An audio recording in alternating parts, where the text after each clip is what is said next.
Bom dia, meus amados irmãos. A graça e a paz do Senhor Jesus. Louvado seja sempre o nome do Senhor. Como é bom conhecer o plano de salvação. Ele não é apenas algo para o futuro. Ele, na verdade, começa no presente, no momento em que você realmente se converte ao Senhor. Já começa a desfrutar dos benefícios da eterna salvação. E nós temos visto como o apóstolo Paulo está nos falando o Evangelho. Podemos até dizer, em certa medida, que o capítulo 8, esses últimos versículos que veremos agora, encerram a proposta dele de apresentar o Evangelho para os romanos.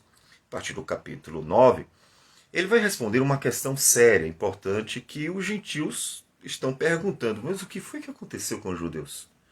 Não eram eles o povo de Deus? Não eram eles o povo escolhido durante todo o Antigo Testamento, ou pelo menos boa parte desde Abraão? O que foi que houve? Aí Paulo vai responder a essas questões, lembrando que uma das questões importantes, um dos assuntos importantes a serem tratados em Romanos é exatamente o antissemitismo. Ele vai combater isso.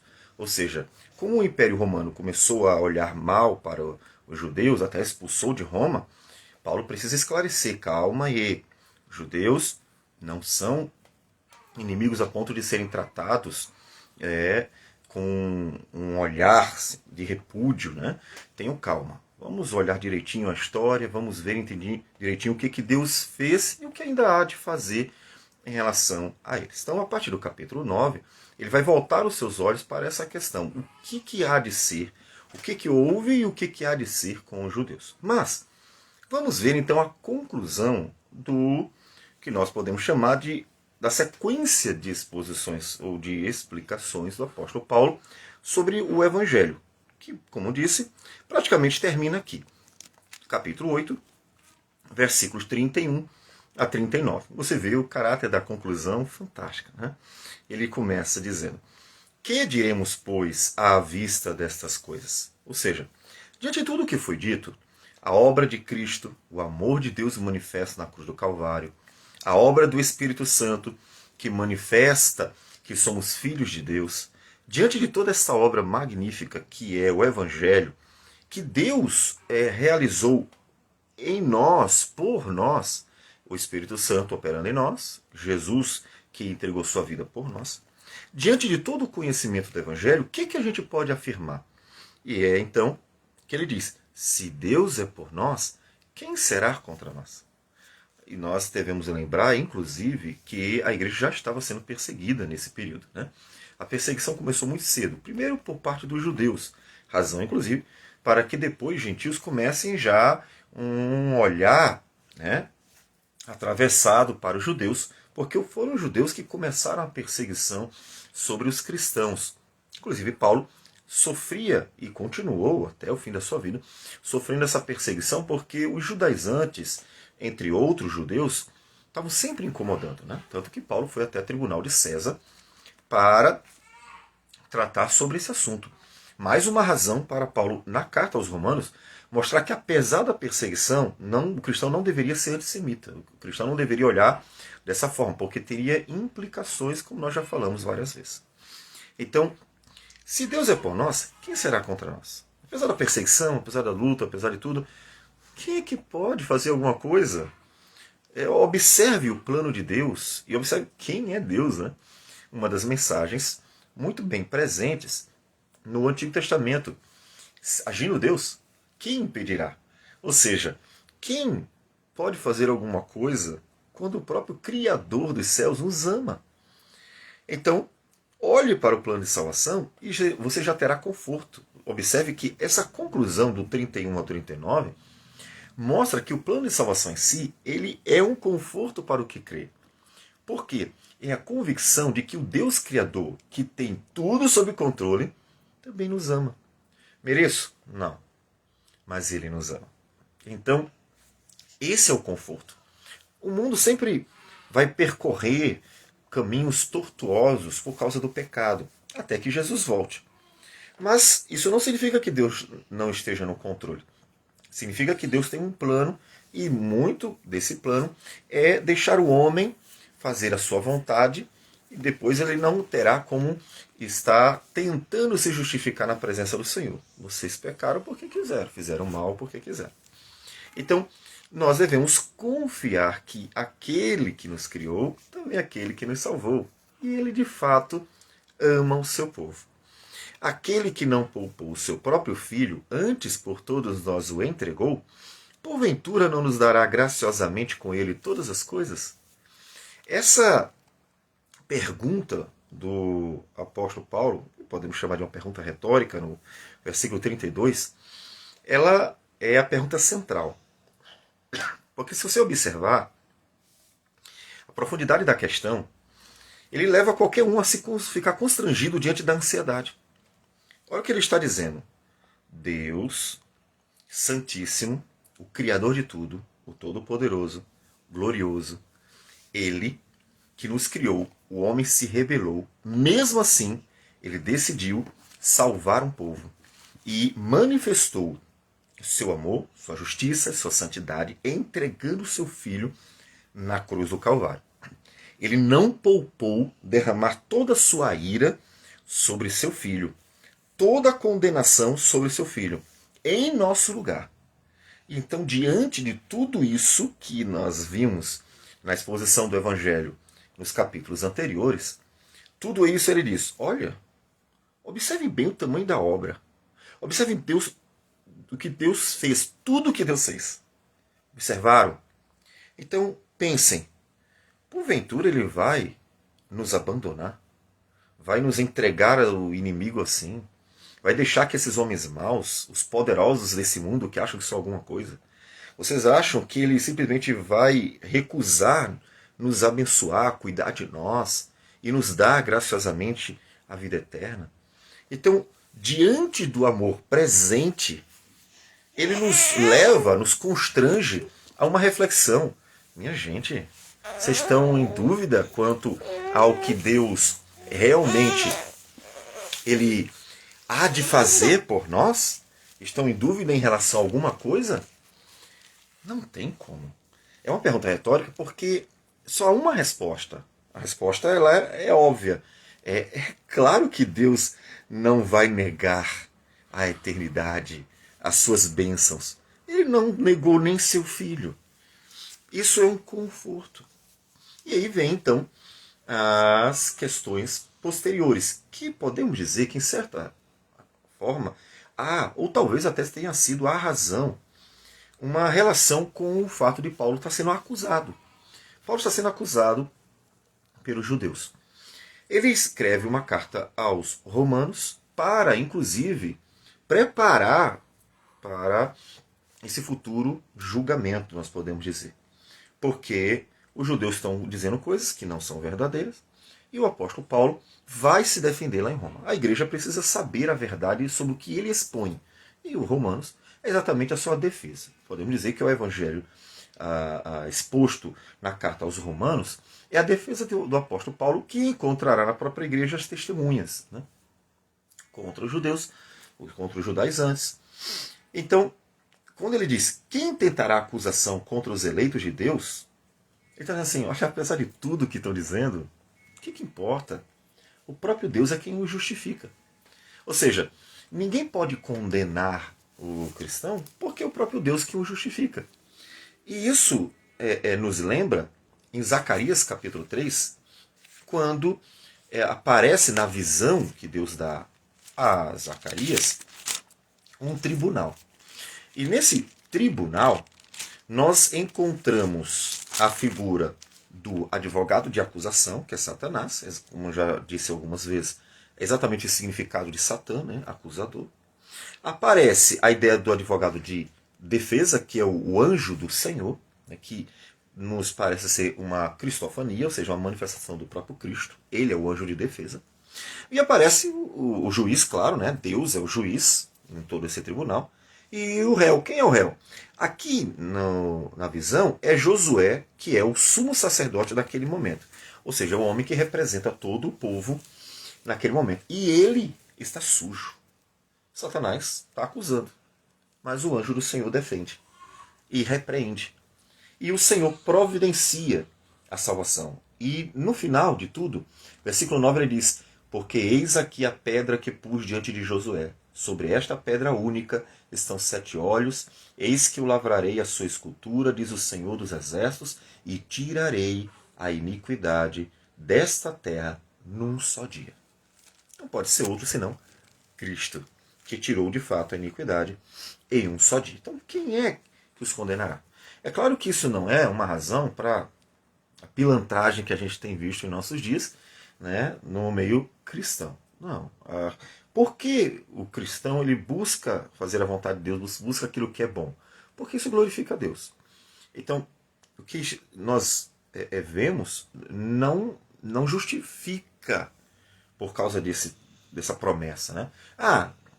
Já que nós podemos fazer qualquer coisa porque Deus nos justifica, então vamos pecar. Então Paulo já respondeu isso aí. Paulo já disse assim, mas de forma alguma. Não dá para ser assim. Ou seja, a cristandade tem que procurar fazer tudo para a glória do Senhor. Então não cabe isso, tá certo? Não cabe essa pilantragem toda no meio cristão. Porque o propósito é ser sal da terra e luz do mundo. Na verdade, a ideia é que a igreja mas viver como, né? Viver como. Então, quem as condenará? É Cristo Jesus, quem morreu ou antes, quem ressuscitou, o qual está à direita de Deus e também intercede por nós. E, portanto, a razão para ela estar tranquila é porque foi pago o preço. Ele já disse. Veja que tudo isso é um conforto. Então ele está apresentando o conforto, uma implicação extraordinária do Evangelho, de crer em Cristo. Está verdadeiramente justificado. Está realmente justificado diante de Deus. E Cristo quem intercede por nós. Veja que antes ele até mencionou o Espírito Santo. Então nós temos 2 intercessores. Cristo como mediador entre Deus e os homens, e o Espírito Santo como aquele que está conosco, nos conduzindo, nos dirigindo, para nós, de fato, estarmos fazendo a vontade do Senhor, pedindo a vontade do Senhor. Ou seja, é aquele que media, mas ele media em nós. Ou seja, é aquele que está fazendo o papel do condutor das nossas vidas, né, em nós mesmos. Ou seja, é ele que nos aproxima a Deus, movendo-nos a fazer a vontade dele, meditar na palavra dele, orar ao Senhor como convém. Então, o papel. Então, são os 2 que vão interceder de formas diferentes. Né? Quem nos separará do amor de Cristo? Será tribulação, ou angústia, ou perseguição, ou fome, ou nudez, ou perigo, ou espada? Como está escrito: por amor de ti somos entregues à morte o dia todo. Fomos considerados como ovelhas para o matadouro. E veja que o cristão ele não está isento das tribulações. Isso é muito importante nos nossos dias, porque essa teologia de vida vitoriosa, prosperidade, coisas dessa natureza, o coaching também, né, que é o mais recente, essas teologias aí que têm aparecido, têm desviado os olhos do cristão e feito com que o cristão fique procurando bênçãos nessa vida, que, ainda que Deus possa conceder, não é o foco. Observe que ele deixa bem claro, olha, tribulação, angústia, perseguição, nada disso pode nos impedir, nos separar de Cristo Jesus. Ou seja, o mundo pode tentar quanto quiser. Ele vai até tirar a vida, como os mártires, né, que nós temos em Apocalipse. Mas não consegue afastar o povo de Deus do próprio Deus, o cristão do próprio Deus. Uma vez que realmente seja um cristão, ninguém pode separar do Senhor. Então isso é um conforto, porque inclusive todo cristão passa por lutas. Então diante dessas lutas, o cristão tem um conforto. Olhe, só continue firme, porque nada vai nos separar do Senhor, porque nada vai nos separar do amor de Deus, porque Cristo não vai abandonar a gente. Lembre-se que Paulo dá uma lista de tribulações sobre a sua própria vida, né? Então, em todas estas coisas, porém, somos mais que vencedores. O cristão é mais que vencedor, não é porque ele é poderoso. Esse é um grande equívoco que nós temos visto nesse movimento denominacionalista dos impérios denominacionais. As denominações se tornaram grandes. E, obviamente, a ambição e a ganância tomou conta do coração de muitos líderes. E você vai ver que muitos deles só querem status, poder, portanto, e dinheiro mesmo. Então, a ideia que parecem transmitir, a gente vai vendo que eles assumiram essa ideia equivocada, é que, olha, se eles enriquecem é porque Deus está com eles. Se eles são poderosos é porque Deus está com ele. Inclusive eu já ouvi isso de alguns líderes equivocados. Se tudo aqui está funcionando grandiosamente, então é que Deus está com eles. Bah, não é assim. O apóstolo Paulo foi o contrário. Sofreu, como diz popularmente, o pão que o diabo amassou, e Deus estava com ele. Então, a ideia não é que a grandeza aparente testifica a presença de Deus. A ideia é que a perseverança frente a todas as lutas, angústias, as tribulações, essa testifica a presença de Deus. Ou seja, nós somos mais que vencedores porque Cristo nos amou. Somos mais que vencedores porque o Senhor está conosco. Somos mais que vencedores porque vamos até o fim. Inclusive, como nós já vimos várias vezes em Apocalipse, a vitória da igreja é a perseverança. Ela não venceu nos que diz respeito à aparência, porque ela nem sequer lutou, nem sequer atacou, ela nem sequer matou ninguém, então ela não venceu nesse sentido, ela não enriqueceu, né? Não se tornou poderosa, famosa, amigo de políticos, nada disso. Ela venceu porque ela, em face à morte, perseverou até o fim. Diante de todas as tentativas de comprá-la, isso acontece muito, eu já vi inclusive bastante. Tentativa de comprar a igreja, comprar os cristãos, oferecer vantagens, ela não cedeu. E ela perseverou.